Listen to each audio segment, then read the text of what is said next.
Israel దక్షిణ ప్రాంతంలోని సెగేవ్ shalom అనే బెడోయిన్ గ్రామానికి చెందిన 20 ఏళ్ల యువకుడు అబ్దుల్లా గర్గావీని పోలీసులు షెన్బెట్ గూఢచర్య సంస్థ కలిసి అరెస్ట్ చేసింది. అంటే ఇజ్రాయెల్ గూఢచర్య సంస్థ బీర్షెబా నగరంలో ఉన్నటువంటి ఫోరం నైట్ క్లబ్ దగ్గర కారులో పేలుడు పదార్థాలు పెట్టాడు.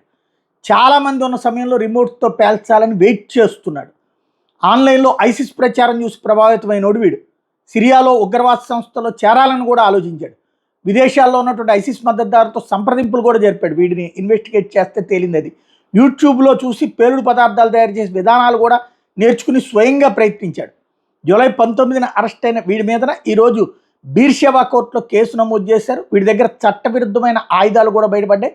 ఇజ్రాయెల్లోకే వచ్చి ఇజ్రాయెల్లోనే ఉంటూ ఇజ్రాయెల్ తిండే తింటూ ఇజ్రాయెల్ ప్రజల ప్రాణాలు తీయడానికి మతం మారినటువంటి దుర్మార్గుడు చేయబోయినటువంటి చర్య బహిర్గతం కావడం అన్నటువంటిది కీలకమైనటువంటి పరిణామం. రకంగా పెద్ద ఇష్యూ నుంచి బయటపడ్డారని చెప్పాలి.